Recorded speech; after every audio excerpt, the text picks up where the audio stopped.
Jadinya rakyat muak dan tidak simpati kepada mereka. Niatnya mau jadi pahlawan, malah dianggap sebagai tukang bising politik.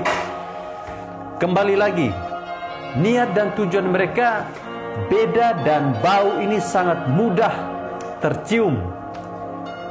Oposisi yang mau terlihat pintar, tapi tidak ada pintar-pintarnya sama sekali.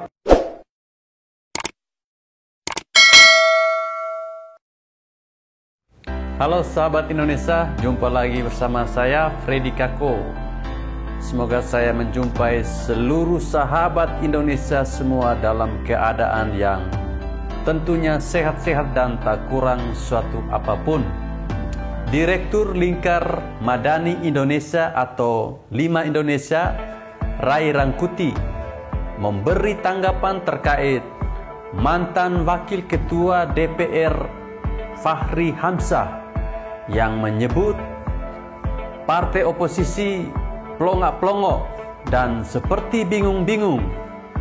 Ray Rangkuti menilai kedua partai yang berseberangan dengan koalisi Jokowi hanya berusaha mencari sensasi. Sejak beberapa bulan lalu, Demokrat terus melempar nyinyiran, bahkan kadang sifatnya kontroversial dan tidak etis. Bahkan Demokrat melalui kader-kadernya terus melakukan serangan dalam banyak hal.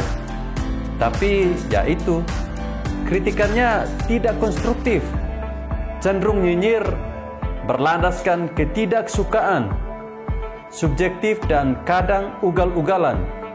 Oposisi model begini hanya merusak demokrasi, bukan memperkaya demokrasi. Dengan dalih demokrasi, mereka mengklaim, mengkritik, meskipun aslinya adalah menyerang demi mencapai agenda sendiri. Sisanya hanyalah alasan yang dibuat-buat demi mempoles citra politik mereka. Menurut Ray, PKS dan Partai Demokrat tidak melakukan sejumlah gebrakan yang bisa menghasilkan terobosan jangka panjang. Kata Ray, tidak ada terobosan penting dan mewah. Mereka hanya ikut ritme harian politik. Jargon koalisi bersama rakyat, berjuang dan menderita bersama rakyat. Nangis mewek di pojokan bersama rakyat, itu hanya alasan basi. Coba lihat nyinyiran mereka. Apakah mereka pernah berikan solusi konkret atas permasalahan yang mereka ributkan? Jarang atau bahkan hampir tidak pernah. Mereka hanya nyinyir untuk mendiskreditkan pemerintah, membuatnya tidak dipercayai rakyat, dengan tujuan agar rakyat menempatkan harapan kepada mereka. Mereka mau jadi pahlawan dengan menjelekkan pihak lain. Saya rasa rakyat sekarang pun sudah cerdas menyikapi ini, meski ada sebagian yang masih mudah diperdayai.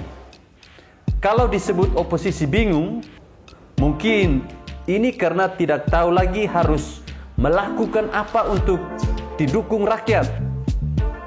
Tak terhitung lagi berapa macam cara dan isu dihembuskan, tapi tetap tidak ada efeknya bagi Jokowi yang pemerintahannya cukup solid dan kokoh.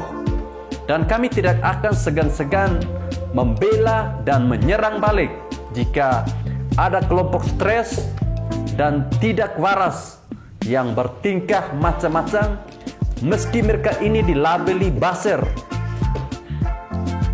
Mereka bingung, seperti tidak tahu mau kemana. Mereka tetap tak bisa ambil simpati rakyat. Terbukti PKS nyusep di beberapa survei kredibel. Demokrat tetap gitu-gitu saja. Mereka terlalu bernafsu, nyinyir membabi buta, targetnya ke isu receh dan tidak bermutu. Jadinya rakyat muak dan tidak simpati kepada mereka. Niatnya mau jadi pahlawan, malah dianggap sebagai kang bising politik. Kembali lagi, niat dan tujuan mereka beda dan bau ini sangat mudah tercium. Oposisi yang mau terlihat pintar, tapi tidak ada pintar-pintarnya sama sekali.